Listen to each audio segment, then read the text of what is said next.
ನಮಸ್ಕಾರ, ಕೆಎಸ್ಎನ್ ವಾರ್ತೆಗಳಿಗೆ ಸ್ವಾಗತ. ಮೊದಲಿಗೆ ಮುಖ್ಯಾಂಶಗಳು. ಕುಂಬ್ಳೆ ಟೋಲ್ ಸಂಗ್ರಹದ ವಿರುದ್ಧ ಕ್ರಿಯಾ ಸಮಿತಿಯಿಂದ 2ನೇ ಹಂತದ ಮುಷ್ಕರ ಆರಂಭ. ಶಾಸಕ ಎಕೆಎಂ ಅಶ್ರಫ್ ನೇತೃತ್ವದಲ್ಲಿ. ಶಜಿ ಚೆರಿಯನ್ ಅವರು ಕೋಮುವಾದಿ ಹೇಳಿಕೆ ನೀಡುವ ಮೂಲಕ ಕಾಸರಗೋಡಿಗೆ ಅವಮಾನ ಮಾಡಿದ್ದಾರೆ. ಶಜಿ ಚೆರಿಯನ್ ಅವರನ್ನು ಸಚಿವ ಸ್ಥಾನದಿಂದ ವಜಾಗೊಳಿಸಬೇಕು. ಶಾಸಕ ಎನ್ ನೆಲುಕೊನ್ನು ಹೇಳಿಕೆ. ಕಾಸರಗೋಡು ಕುಂಬ್ಳೆಯಲ್ಲಿ ಭಾರೀ ದರೋಡೆ. ನಾಯ್ಕಾಪು ವಕೀಲೆ ಮನೆಯಿಂದ 29 ಪೌಂಡ್ ಚಿನ್ನ, 1/4 ಲಕ್ಷ ಮೌಲ್ಯದ ಬೆಳ್ಳಿ ಹಾಗೂ 50,000 ರೂಪಾಯಿ ಕಳವು. ಕುಂಬಳೆ ಪೊಲೀಸರಿಂದ ತನಿಖೆ ಆರಂಭ. ಇರಣ್ಣಿಯಲ್ಲಿ ಮತ್ತೆ ಚಿರತೆಯ ಭೀತಿ. ಇರಣ್ಣಿ ಪಾಯತಿಲ್ ಸಂತೋಷ್ ಅವರ ಮನೆಯ ಹತ್ತಿರದ ಶೆಡ್ಡಿಗೆ ಕಟ್ಟಿಹಾಕಲಾಗಿದ್ದ ನಾಯಿಯನ್ನು ಚಿರತೆ ಕೊಂದ ಸ್ಥಿತಿಯಲ್ಲಿ ಪತ್ತೆ. ಹೊಸಂಗಡಿಯ ಲಾಡ್ಜ್ ಒಂದರಲ್ಲಿ ನಗ್ನ ಫೋಟೋ ತೆಗೆದು ಹಣ ಸುಲಿಗೆ ಮಾಡಿದ್ದ ಪ್ರಕರಣದಲ್ಲಿ ಓರ್ವ ವ್ಯಕ್ತಿಯ ಬಂಧನ. ಕಡಂಬಾರು ನಿವಾಸಿ ಆರಿಸ್ ಬಂಧಿತ ಆರೋಪಿ. ವಾರ್ತೆಗಳು ವಿವರವಾಗಿ. ಕುಂಬ್ಳೆ ಟೋಲ್ ಸಂಗ್ರಹದ ವಿರುದ್ಧ ಕ್ರಿಯಾ ಸಮಿತಿ ನಡೆಸುತ್ತಿರುವ 2ನೇ ಹಂತದ ಮುಷ್ಕರ ಆರಂಭವಾಯಿತು.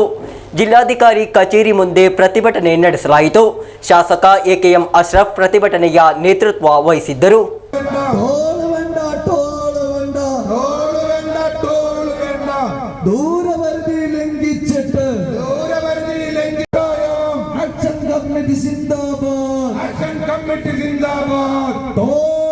ರಾಷ್ಟ್ರೀಯ ಹೆದ್ದಾರಿ ಕುಂಬ್ಳೆಯಲ್ಲಿ ಸ್ಥಾಪಿಸಲಾದ ಟೋಲ್ ಪ್ಲಾಜಾದಲ್ಲಿ ಅನ್ಯಾಯದ ಟೋಲ್ ಸಂಗ್ರಹದ ವಿರುದ್ಧ ಕ್ರಿಯಾ ಸಮಿತಿಯು ಪ್ರತಿಭಟನೆ ಮುಂದುವರಿಸಿದೆ.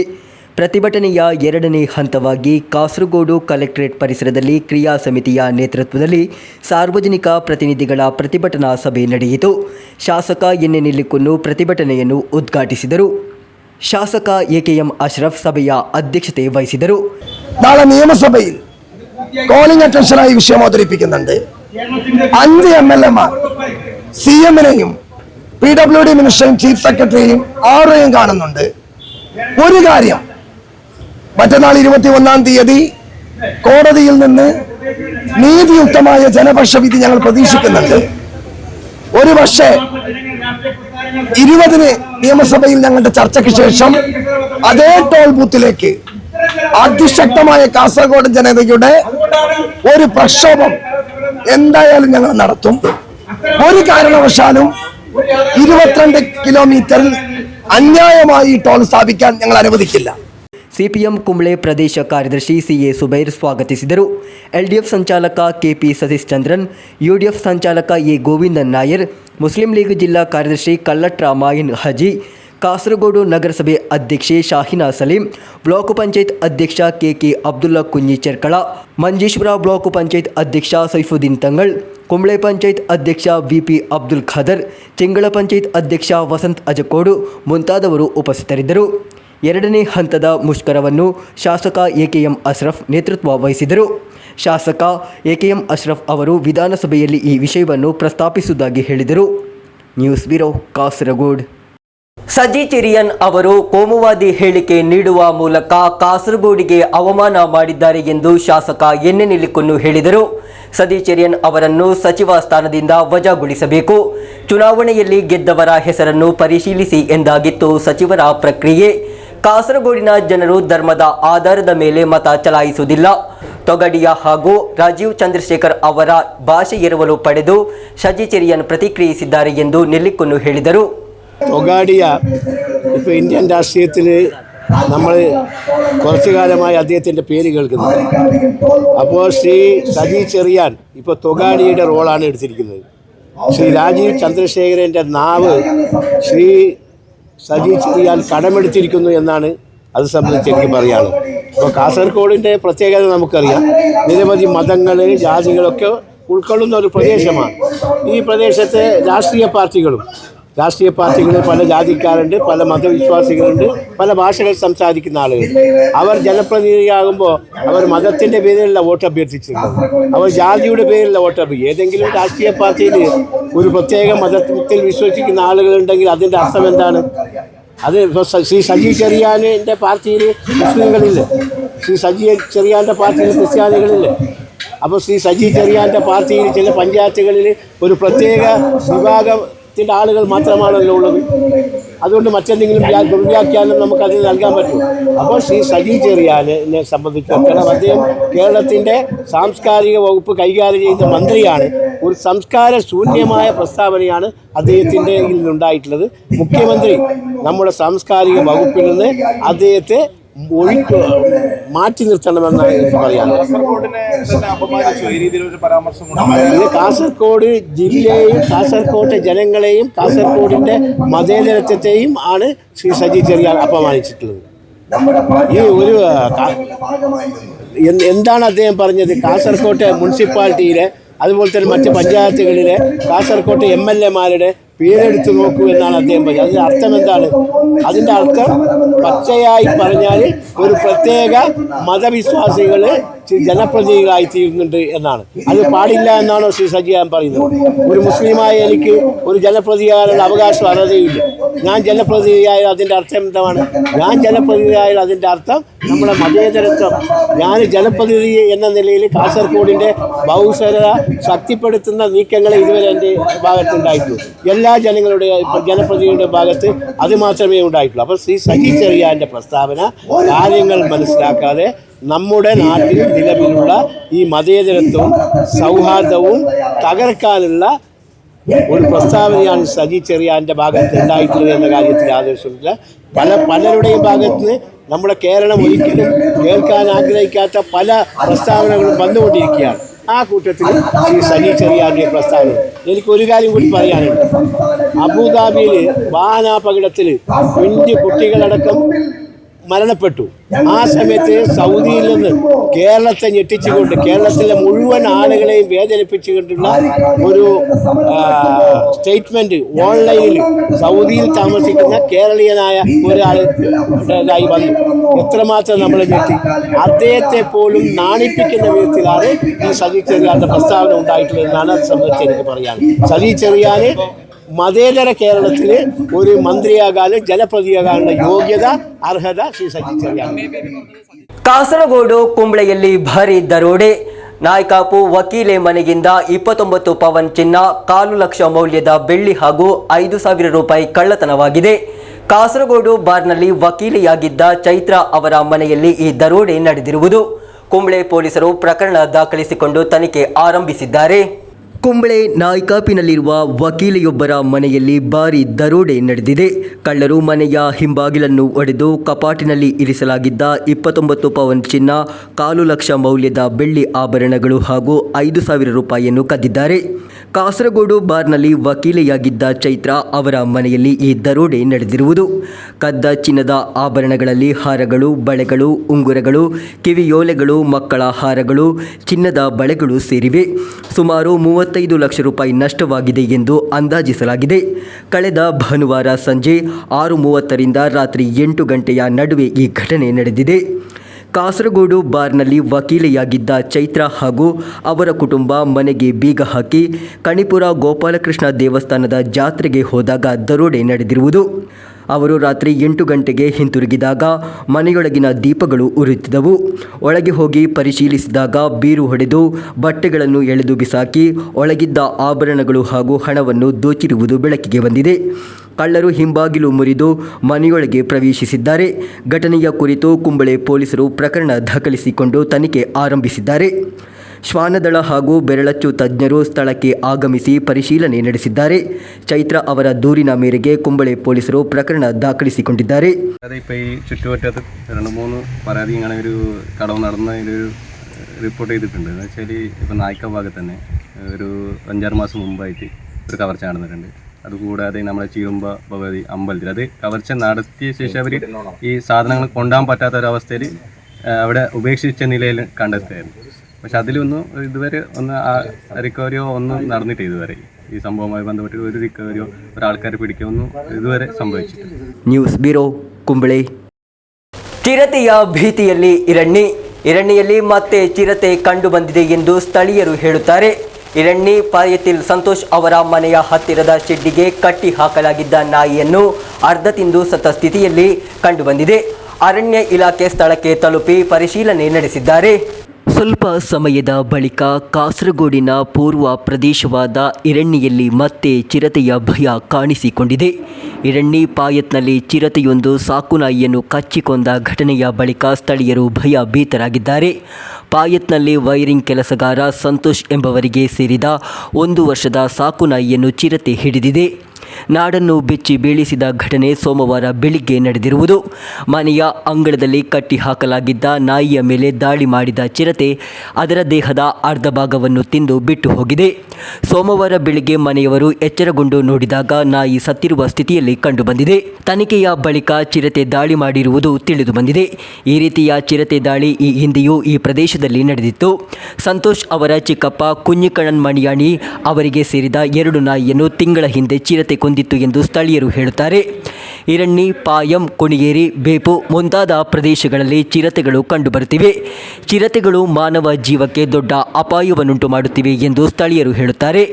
ರಾತ್ರಿಯ ವೇಳೆ ಹೊರಗೆ ಹೋಗಲು ಸಹ ಸಾಧ್ಯವಾಗದ ಪರಿಸ್ಥಿತಿ ನಿರ್ಮಾಣವಾಗಿದೆ. ಸಾಕು ಪ್ರಾಣಿಗಳನ್ನು ರಕ್ಷಿಸಲು ಸಾಧ್ಯವಾಗುತ್ತಿಲ್ಲ ಎಂದು ಸ್ಥಳೀಯರು ಹೇಳುತ್ತಾರೆ. ಅರಣ್ಯ ಇಲಾಖೆ ಈ ವಿಷಯದಲ್ಲಿ ಮಧ್ಯಪ್ರವೇಶಿಸಿ ಶಾಶ್ವತ ಕ್ರಮಗಳನ್ನು ತೆಗೆದುಕೊಳ್ಳಬೇಕೆಂದು ಸ್ಥಳೀಯರು ಒತ್ತಾಯಿಸುತ್ತಿದ್ದಾರೆ. News bureau, Kasaragod. ಕಾಸರಗೋಡು ಹೊಸಂಗಡಿಯ ಲಾಡ್ಜ್ ಒಂದರಲ್ಲಿ ನಗ್ನ ಫೋಟೋಗಳನ್ನು ತೆಗೆದು ಹಣ ಸುಲಿಗೆ ಮಾಡಿದ ಪ್ರಕರಣದಲ್ಲಿ ಓರ್ವ ವ್ಯಕ್ತಿಯನ್ನು ಬಂಧಿಸಲಾಗಿದೆ. ಆರೋಪಿಯು ಯುವಕ ಹಾಗೂ ಆತನ ಗೆಳತಿಯನ್ನು ಒಟ್ಟಿಗೆ ಕೂರಿಸಿ ಬಲವಂತವಾಗಿ ಬೆದರಿಸಿ ನಗ್ನ ಫೋಟೋಗಳನ್ನು ತೆಗೆದು ಬಳಿಕ ಅವರ ಫೋನ್ ಹಾಗೂ ಹಣವನ್ನು ಸುಲಿಗೆ ಮಾಡಿದ್ದಾನೆ ಎಂದು ದೂರು ದಾಖಲಾಗಿದೆ.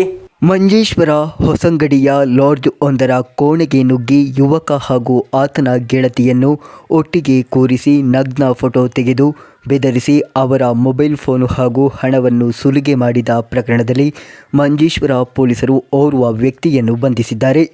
ಬಂಧಿತ ಆರೋಪಿ ಮಂಜೇಶ್ವರದ ಪಿರಾರ ಮೂಲದ ಕಡಂಬರ್ ನಿವಾಸಿ ಆರಿಸ್ ಎಂದು ಗುರುತಿಸಲಾಗಿದೆ. ಇನ್ಸ್ಪೆಕ್ಟರ್ ಪಿ ಅಜಿತ್ ಕುಮಾರ್ ನೇತೃತ್ವದ ತಂಡವು ಮಂಗಳೂರಿನಲ್ಲಿ ಆರೋಪಿಯನ್ನು ಬಂಧಿಸಿದ್ದಾರೆ. ಆರೋಪಿಗಳು ಮಂಗಳೂರಿನಲ್ಲಿದ್ದಾರೆ ಎಂಬ ಮಾಹಿತಿಯ ಮೇರೆಗೆ ಶನಿವಾರ ರಾತ್ರಿ ಮಹಿಳಾ ಪೊಲೀಸರು ಸೇರಿದಂತೆ ತಂಡವು ಅಲ್ಲಿಗೆ ತೆರಳಿತ್ತು. ಬಂಧನದ ವೇಳೆ ಒಬ್ಬ ವ್ಯಕ್ತಿ ಪರಾರಿಯಾಗಿದ್ದಾನೆ. ಪ್ರಕರಣಕ್ಕೆ ಸಂಬಂಧಿಸಿದ ಘಟನೆ ಕಳೆದ ಬುಧವಾರ ನಡೆದಿರುವುದು. ಮಧ್ಯಾಹ್ನ 12 ಗಂಟೆಗೆ ಉಳ್ಳಾಲ ಮೋಂಟುಗುಳಿಯ ಮೊಹಮ್ಮದ್ ಹನೀಫಾ ಹಾಗೂ ಆತನ ಗೆಳತಿ ಹೊಸಂಗಡಿಯ ಲಾಡ್ಜ್ ಒಂದರ ಕೋಣೆಗೆ ಪ್ರವೇಶಿಸಿದ್ದರು. ಈ ಸಮಯದಲ್ಲಿ ಮೂವರ ತಂಡ ಕೋಣೆಗೆ ನುಗ್ಗಿ ಯುವತಿ ಹಾಗೂ ಯುವಕನನ್ನು ಹಾಸಿಗೆಯ ಮೇಲೆ ಒಟ್ಟಿಗೆ ಕೂರಿಸಿ ಅರೆನಗ್ನ ವಿಡಿಯೋಗಳು ಹಾಗೂ ಫೋಟೋಗಳನ್ನು ತೆಗೆದಿದ್ದಾರೆ. 2 ಲಕ್ಷ ರೂಪಾಯಿ ನೀಡದಿದ್ದರೆ ಸಾಮಾಜಿಕ ಜಾಲತಾಣಗಳಲ್ಲಿ ಚಿತ್ರಗಳನ್ನು ವೈರಲ್ ಮಾಡುವುದಾಗಿ ಬೆದರಿಕೆ ಹಾಕಿದ್ದಲ್ಲದೆ ಅವರ ಮೊಬೈಲ್ ಫೋನ್ ಹಾಗೂ 50,000 ರೂಪಾಯಿಗಳನ್ನು ಕಸಿದುಕೊಂಡಿದ್ದಾರೆಂದು ದೂರಿನಲ್ಲಿ ತಿಳಿಸಲಾಗಿದೆ. ಬಂಧಿತ ಆರೋಪಿಗಳನ್ನು ಭಾನುವಾರ ಮಧ್ಯಾಹ್ನ ನ್ಯಾಯಾಲಯಕ್ಕೆ ಹಾಜರುಪಡಿಸಲಾಗಿದೆ. News bureau, Kasaragod. Manjeshwar excise check ಪೋಸ್ಟ್ನಲ್ಲಿ ನಡೆಸಿದ ವಾಹನ ತಪಾಸಣೆಯ ಸಂದರ್ಭದಲ್ಲಿ ಎಕ್ಸೈಸ್ ತಂಡವು ಅಕ್ರಮವಾಗಿ ಟ್ರಾಮಡೋಲ್ ಹೈಡ್ರೋಕ್ಲೋರೈಡ್ ಸಾಗಿಸುತ್ತಿದ್ದ ಯುವಕನನ್ನು ಬಂಧಿಸಿದೆ. ಮಂಗಳೂರಿನಿಂದ ಕಾಸರಗೋಡಿಗೆ ಬರುತ್ತಿದ್ದ ಬಸ್ನಲ್ಲಿ ನಡೆಸಿದ ತಪಾಸಣೆಯಲ್ಲಿ ಉತ್ತರ ಪ್ರದೇಶದ ನಿವಾಸಿ ರಹತ್ ಜಾನ್ ಎಂಬಾತನಿಂದ 23.35 ಗ್ರಾಂ ಟ್ರಾಮಡೋಲ್ ಹೈಡ್ರೋಕ್ಲೋರೈಡ್ 55 ಮಾತ್ರೆಗಳನ್ನು ವಶಪಡಿಸಿಕೊಳ್ಳಲಾಗಿದೆ. ಮಂಜೇಶ್ವರ ಎಕ್ಸೈಸ್ ಚೆಕ್ ಪೋಸ್ಟ್ನಲ್ಲಿ ನಡೆಸಿದ ವಾಹನ ತಪಾಸಣೆಯ ಸಂದರ್ಭದಲ್ಲಿ ಅಬಕಾರಿ ತಂಡವು ಅಕ್ರಮವಾಗಿ ಟ್ರಾಮಡೋಲ್ ಹೈಡ್ರೋಕ್ಲೋರೈಡ್ ಸಾಗಿಸುತ್ತಿದ್ದ ಯುವಕನನ್ನು ಬಂಧಿಸಿದೆ. ಮಂಗಳೂರಿನಿಂದ ಕಾಸರಗೋಡಿಗೆ ಬರುತ್ತಿದ್ದ ಬಸ್ ಸಂಖ್ಯೆ KL 58Q 5171ನಲ್ಲಿ ನಡೆಸಿದ ತಪಾಸಣೆಯಲ್ಲಿ ಉತ್ತರ ಪ್ರದೇಶದ ನಿವಾಸಿ ರಹತ್ ಜಾನ್ ಎಂಬಾತನಿಂದ 23.35 ಗ್ರಾಂ ಟ್ರಾಮಡೋಲ್ ಹೈಡ್ರೋಕ್ಲೋರೈಡ್ 55 ಮಾತ್ರೆಗಳನ್ನು ವಶಪಡಿಸಿಕೊಳ್ಳಲಾಗಿದೆ. Excise circle inspector KK Shijil Kumar ನೇತೃತ್ವದ ತಂಡವು ಆರೋಪಿಯನ್ನು ಪತ್ತೆ ಹಚ್ಚಿ ಬಂಧಿಸಿದೆ. ಆರೋಪಿಯ ವಿರುದ್ಧ NDPS ಕಾಯ್ದೆಯಡಿ ಪ್ರಕರಣ ದಾಖಲಿಸಲಾಗಿದೆ. ಪ್ರಕರಣಕ್ಕೆ ಸಂಬಂಧಿಸಿದ ದಾಖಲೆಗಳು ಹಾಗೂ ಸಾಕ್ಷ್ಯಗಳನ್ನು ಮುಂದಿನ ಕ್ರಮಕ್ಕಾಗಿ ಕುಂಬ್ಳೆ ಎಕ್ಸೈಸ್ ವ್ಯಾಪ್ತಿಗೆ ಹಸ್ತಾಂತರಿಸಲಾಗಿದೆ ಎಂದು ಅಧಿಕಾರಿಗಳು ತಿಳಿಸಿದ್ದಾರೆ. Abdul Rahman Udyavar, news bureau, Manjeshwar.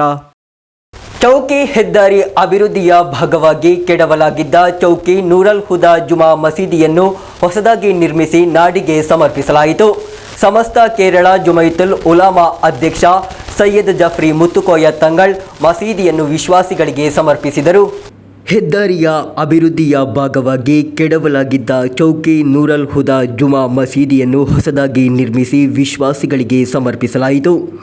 ಸಮಸ್ತ ಕೇರಳ ಜಮಿಯತುಲ್ ಉಲಾಮಾ ಅಧ್ಯಕ್ಷ ಸೈಯದ್ ಜಫ್ರಿ ಮುತ್ತುಕೋಯ ತಂಗಳ್ ನೂತನ ಮಸೀದಿಯನ್ನು ಉದ್ಘಾಟಿಸಿ ನಾಡಿಗೆ ಸಮರ್ಪಿಸಿದರು.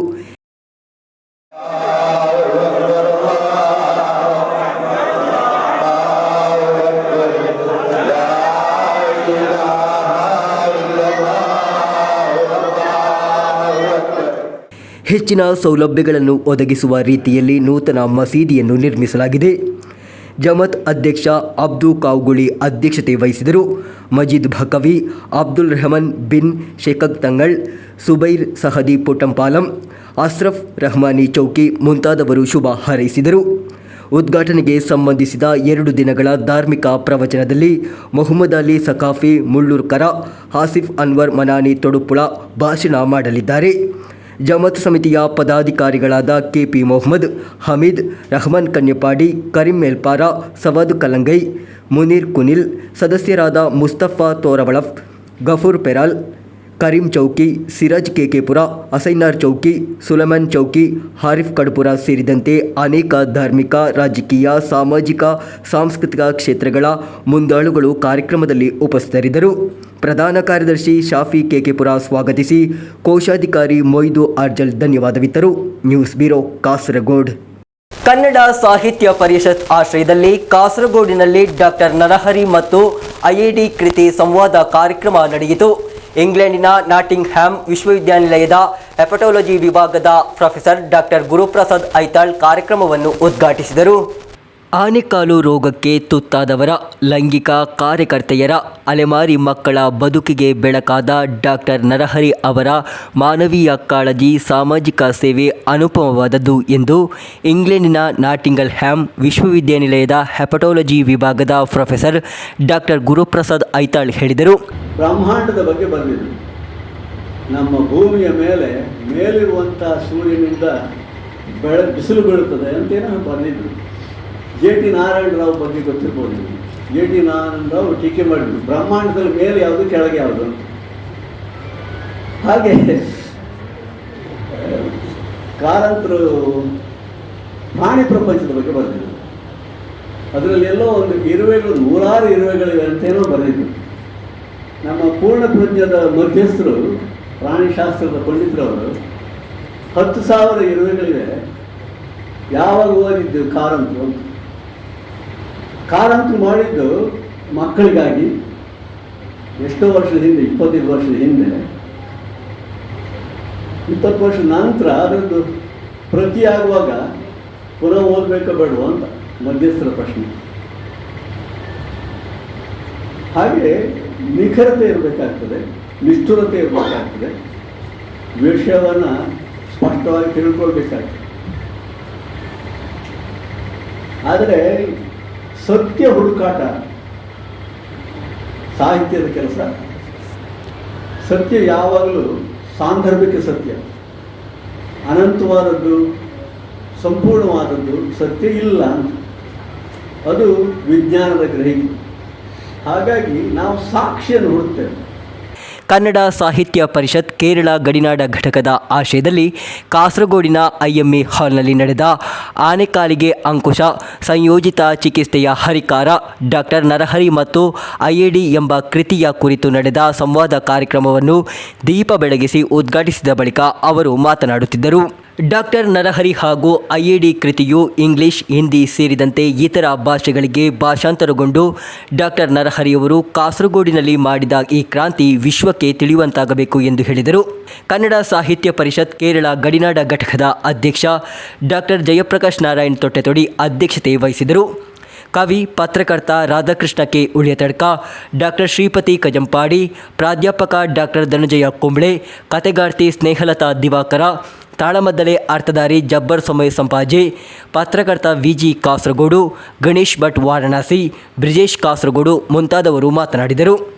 ಕನ್ನಡ ಸಾಹಿತ್ಯ ಪರಿಷತ್ ಲೇಖಕರ ಸಂಘದ ಕಾರ್ಯಾಧ್ಯಕ್ಷ ಪ್ರೊಫೆಸರ್ ಪಿಎನ್ ಮೂಡಿತಾಯ, ಗಮಕ ಕಲಾ ಪರಿಷತ್ ಕೇರಳ ಗಡಿನಾಡ ಘಟಕದ ಅಧ್ಯಕ್ಷ ತೆಕ್ಕೆಕೆರೆ ಶಂಕರನಾರಾಯಣ ಭಟ್, ಶ್ರದ್ಧಾ ನಾರಾಯಣಪಳ್ಳ, ಶಾಂಪಾ ಪ್ರತಿಷ್ಠಾನ ಬೆಂಗಳೂರು ಅಧ್ಯಕ್ಷೆ doctor Pramila Madhava, doctor KS Prasanna Narahari, Jayanarayana Tayinuru, doctor Guruprasad Agithaya, K Jayalakshmi Karantha, Vijayalakshmi Shanbhog, Permukha Eshwara Bhat, Shashikala M, Ganesh Prasad Panuru, K Subbanna Shetty, doctor Balakrishna Hosangadi, Soumya, Praveen ಮುಂತಾದವರು ಸಂವಾದದಲ್ಲಿ ಪಾಲ್ಗೊಂಡಿದ್ದರು. ಮುಖ್ಯ ಅತಿಥಿ ಡಾಕ್ಟರ್ ಗುರುಪ್ರಸಾದ್ ಐತಾಳ್, ಕತೆಗಾರ್ತಿ doctor U Maheshwari, doctor Narahari ಅವರನ್ನು ಕನ್ನಡ ಸಾಹಿತ್ಯ ಪರಿಷತ್ ಕೇರಳ ಗಡಿನಾಡ ಘಟಕದ ವತಿಯಿಂದ ಶಾಲು ಹೊದಿಸಿ ಸನ್ಮಾನಿಸಲಾಯಿತು. ರಚನಾ ಪಾಡ್ಕೆ ಪ್ರಾರ್ಥನೆ ಹಾಡಿದರು. ಕನ್ನಡ ಸಾಹಿತ್ಯ ಪರಿಷತ್ ಸಂಘಟನಾ ಕಾರ್ಯದರ್ಶಿ ವಿಶಾಲಾಕ್ಷ ಪುತ್ರಕಳ ಸ್ವಾಗತಿಸಿ, ಸಾಹಿತಿ ಪ್ರಾಧ್ಯಾಪಕ ಡಾಕ್ಟರ್ ರಾಧಾಕೃಷ್ಣ ಬೆಳ್ಳೂರು ಕಾರ್ಯಕ್ರಮ ನಿರೂಪಿಸಿ ಧನ್ಯವಾದವಿತ್ತರು. News bureau, Kasaragod. ಬಾಲನಂದನ್ ಅವರ ಸವಿ ನೆನಪಿಗಾಗಿ ಸಿಐಟಿಯು ಕಾಸರಗೋಡು ಜಿಲ್ಲಾ ಸಮಿತಿಯ ನೇತೃತ್ವದಲ್ಲಿ ಸ್ಮರಣಾರ್ಥ ಕಾರ್ಯಕ್ರಮವನ್ನು ಆಯೋಜಿಸಲಾಯಿತು. ರಾಜ್ಯ ಕಾರ್ಯದರ್ಶಿ ಟಿ.ಕೆ. ರಾಜನ್ ಧ್ವಜಾರೋಹಣ ನೆರವೇರಿಸಿ ಸ್ಮರಣಾರ್ಥ ಭಾಷಣ ಮಾಡಿದರು. ಜನವರಿ 19 ಬಾಲನಂದನ್ ಅವರ ಸ್ಮರಣಾರ್ಥ ಸಿಐಟಿಯು ಕಾಸರಗೋಡು ಜಿಲ್ಲಾ ಸಮಿತಿ ಕಚೇರಿಯಲ್ಲಿ ಸ್ಮರಣಾರ್ಥ ಕಾರ್ಯಕ್ರಮವನ್ನು ಆಯೋಜಿಸಲಾಯಿತು. ಸಿಐಟಿಯು ರಾಜ್ಯ ಕಾರ್ಯದರ್ಶಿ ಟಿ.ಕೆ. ರಾಜನ್ ಧ್ವಜಾರೋಹಣ ಮಾಡಿ ಸ್ಮರಣಾರ್ಥ ಭಾಷಣ ಮಾಡಿದರು. എല്ലാ അധികാരികളുമുള്ള സാഹോദര്യം അദ്ദേഹത്തിൻ്റെ പുസ്തകം കേട്ടു എന്നാണ് അന്ന് പത്രങ്ങളും കാര്യങ്ങളും പറഞ്ഞത്. ഇപ്പോൾ ചരിത്രത്തിൻ്റെ ഭാഗമായി രേഖപ്പെടുത്തി പാർലമെൻറ്റ് രംഗത്തും അദ്ദേഹം നന്നായി ചോദിക്കാൻ അദ്ദേഹം സാധിച്ചു. ഇലക്ട്രീഷ്യനായി ജോലി ചെയ്തതിൻ്റെ ഓർമ്മയാണ് അദ്ദേഹത്തിൻ്റെ. ആ ഓർമ്മ അദ്ദേഹം വെറുതെ ആ പഴയകാല ഓർമ്മ അദ്ദേഹം കൈവിട്ടില്ല. ഇന്ത്യയിലെ വൈദ്യുതി തൊഴിലാളി സംഘടിപ്പിക്കുക, അഖിലേന്ത്യാ കേന്ദ്രത്തിൽ അദ്ദേഹം ജോലി ചെയ്യുമ്പോൾ കേരളത്തിലെ ഇലക്ട്രിസിറ്റി കേന്ദ്രത്തിൽ സംഘടനയുണ്ട്. പക്ഷേ അതേ രൂപത്തിൽ അഖിലേന്ത്യാ തലത്തിൽ ഇലക്ട്രിസിറ്റി ജീവനക്കാരുടെ ഫെഡറേഷനിലാക്കാൻ അദ്ദേഹം മുൻകൈയെടുത്തു. ഇന്ന് ഇന്ത്യയിലെ ഏറ്റവും പ്രബലമായ അഖിലേന്ത്യാ ഫെഡറേഷനാണ് electricity employees federation of India, EEFI എന്ന് പറയുന്ന സംഘടന. ആ സംഘടനയുടെ സ്ഥാപക നേതാവാണ് ബാലനന്ദൻ. ഞാൻ സൂചിപ്പിക്കുന്നത് എല്ലാ രംഗത്തും, അക്ഷരാർത്ഥത്തിൽ ഒരു മനുഷ്യന് സാധിക്കുന്ന എല്ലാ രംഗത്തും അദ്ദേഹത്തിൻ്റെ കഴിവ് അദ്ദേഹം പ്രകടിപ്പിച്ചിട്ടുണ്ട്. തീർച്ചയായും കേരളത്തിലെ തൊഴിലാളി പ്രസ്ഥാനത്തിൻ്റെ മുന്നോട്ടുള്ള അവസ്ഥയിൽ ബാലനന്ദൻ്റെ സംഭാവനകൾ വലുതാണ്. അദ്ദേഹം നിർത്തിക്കൊണ്ടുവന്ന നമ്മുടെ സംഘടന എന്ന കേരളത്തിൽ, ഇന്ത്യയിൽ ഏറ്റവും പ്രബലമായ ഘടകമാണ്. 10-30 ലക്ഷം മെമ്പറുകളുടെ സംഘടനകൾ വളർന്നിട്ടുണ്ട്. ഇന്ത്യ രാജ്യത്തെ ഭരണാധികാരിക്കെതിരായി അതിശക്തമായ സമര പോരാട്ടത്തിൽ നമ്മൾ നേതൃത്വം. ബാലനന്ദനെ പോലുള്ള നേതാക്കളുടെ അഭാവം നമ്മെ ഇപ്പോൾ വല്ലാതെ ബുദ്ധിമുട്ടിക്കുന്നതിൻ്റെ കാര്യം നമുക്കറിയാം. എങ്കിൽ പോലും അദ്ദേഹം ഉൾപ്പെടെയുള്ള സഖാക്കൾ മുമ്പോട്ട് വെച്ചിട്ടുള്ള മുദ്രാവാക്യങ്ങളിലൊക്കെ നമ്മളിപ്പോൾ അതികഠിനമായ ശ്രമം നടത്തിക്കൊണ്ടിരിക്കുകയാണ്. അടുത്ത മാസം പണിമുടക്കാണ്. പണിമുടക്കിൻ്റെ തീയാളിപ്പാടത്തിൻ്റെ ഘട്ടത്തിലാണ് ബാലനന്ദൻ്റെ അനുസ്മരണം നടന്നത്. നമ്മുടെ തൊഴിലാളി പ്രസ്ഥാനത്തെ, വർഗ പ്രസ്ഥാനത്തെ, കമ്മ്യൂണിസ്റ്റ് പാർട്ടിയെ നുള്ളിക്കളയുന്നതിന് വേണ്ടി സംഘപരിവാറും ആർഎസ്എസും ഭൂരിപക്ഷ വർഗീയവാദികളും ജമാഅത്ത് ഇസ്ലാമികളും ന്യൂനപക്ഷ വർഗീയവാദികളും സംയുക്തമായി ഈ പ്രസ്ഥാനം തന്നെ ഇല്ലാതാക്കുന്നതിന് വേണ്ടി ശ്രമം നടക്കുന്ന ഒരു കാലഘട്ടം കൂടിയാണെന്ന കാര്യം നമ്മൾ വിസ്മരിച്ചുകൂടാ. വർഗീയതയ്ക്കെതിരെ വർഗീകരിക്കുന്ന ബാലനന്ദൻ ഉൾപ്പെടെ മുദ്രാവാക്യങ്ങളുടെ പ്രസക്തമായ കാലഘട്ടത്തിൽ നമ്മുടെ സംഘടന ശക്തിപ്പെടുത്തുന്ന പ്രതിജ്ഞയാണ് ഈ ദിവസം നമ്മൾ എടുക്കേണ്ടത്. മറ്റെല്ലാത്തിലുപരി സംഘടനാ പ്രവർത്തനം വളരെ പ്രധാനമായും പരമ്പരാഗത ശൈലി വിട്ട് നമ്മുടെ ഈ സന്ദേശം തൊഴിലാളികളാകെ, മെമ്പർമാരിലാകെ, കുടുംബാംഗങ്ങളാകെ എത്തിക്കുന്നതിന് ആവശ്യമായ പ്രധാനവേല വളരെ ഭാവനാപൂർവമായ പ്രവർത്തനം സംഘടിപ്പിക്കാൻ നമുക്ക് സാധിക്കണം.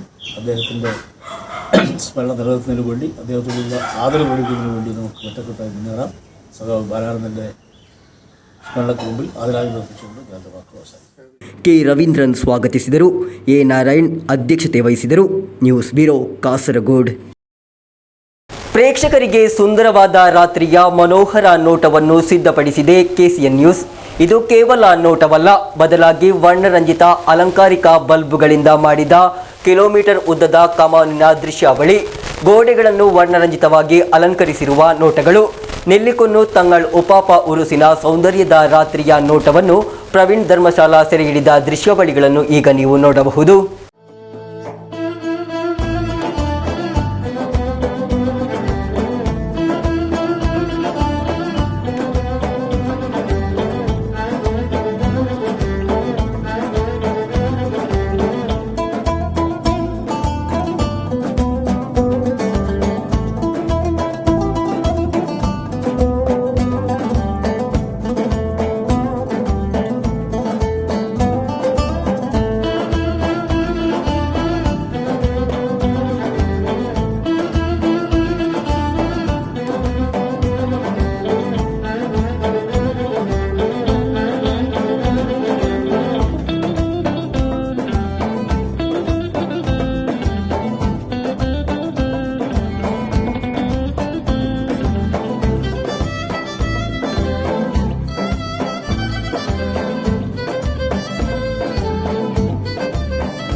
ಕೊನೆಯಲ್ಲಿ ಮತ್ತೊಮ್ಮೆ ಮುಖ್ಯಾಂಶಗಳು. ಕುಂಬ್ಳೆ ಟೋಲ್ ಸಂಗ್ರಹದ ವಿರುದ್ಧ ಕ್ರಿಯಾ ಸಮಿತಿಯಿಂದ 2ನೇ ಹಂತದ ಮುಷ್ಕರ ಆರಂಭ. ಶಾಸಕ ಎಕೆಎಂ ಅಶ್ರಫ್ ನೇತೃತ್ವದಲ್ಲಿ. ಶಜಿ ಚೆರಿಯನ್ ಅವರು ಕೋಮುವಾದಿ ಹೇಳಿಕೆ ನೀಡುವ ಮೂಲಕ ಕಾಸರಗೋಡಿಗೆ ಅವಮಾನ ಮಾಡಿದ್ದಾರೆ. ಶಜಿ ಚೆರಿಯನ್ ಅವರನ್ನು ಸಚಿವ ಸ್ಥಾನದಿಂದ ವಜಾಗೊಳಿಸಬೇಕು. ಶಾಸಕ ಎನ್ ನೆಲುಕೊನ್ನು ಹೇಳಿಕೆ. ಕಾಸರಗೋಡು ಕುಂಬ್ಳೆಯಲ್ಲಿ ಭಾರೀ ದರೋಡೆ. ನಾಯ್ಕಾಪು ವಕೀಲೆ ಮನೆಯಿಂದ 29 ಪೌಂಡ್ ಚಿನ್ನ, 1/4 ಲಕ್ಷ ಮೌಲ್ಯದ ಬೆಳ್ಳಿ ಹಾಗೂ 50,000 ರೂಪಾಯಿ ಕಳವು. ಕುಂಬಳೆ ಪೊಲೀಸರಿಂದ ತನಿಖೆ ಆರಂಭ. ಇರಣ್ಣಿಯಲ್ಲಿ ಮತ್ತೆ ಚಿರತೆಯ ಭೀತಿ.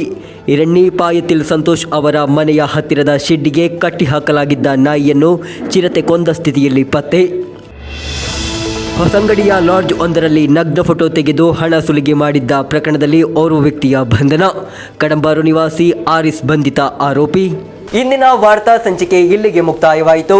ಮುಂದಿನ ವಾರ್ತಾ ಸಂಚಿಕೆಯೊಂದಿಗೆ ಮತ್ತೆ ಭೇಟಿಯಾಗೋಣ. ವಂದನೆಗಳು.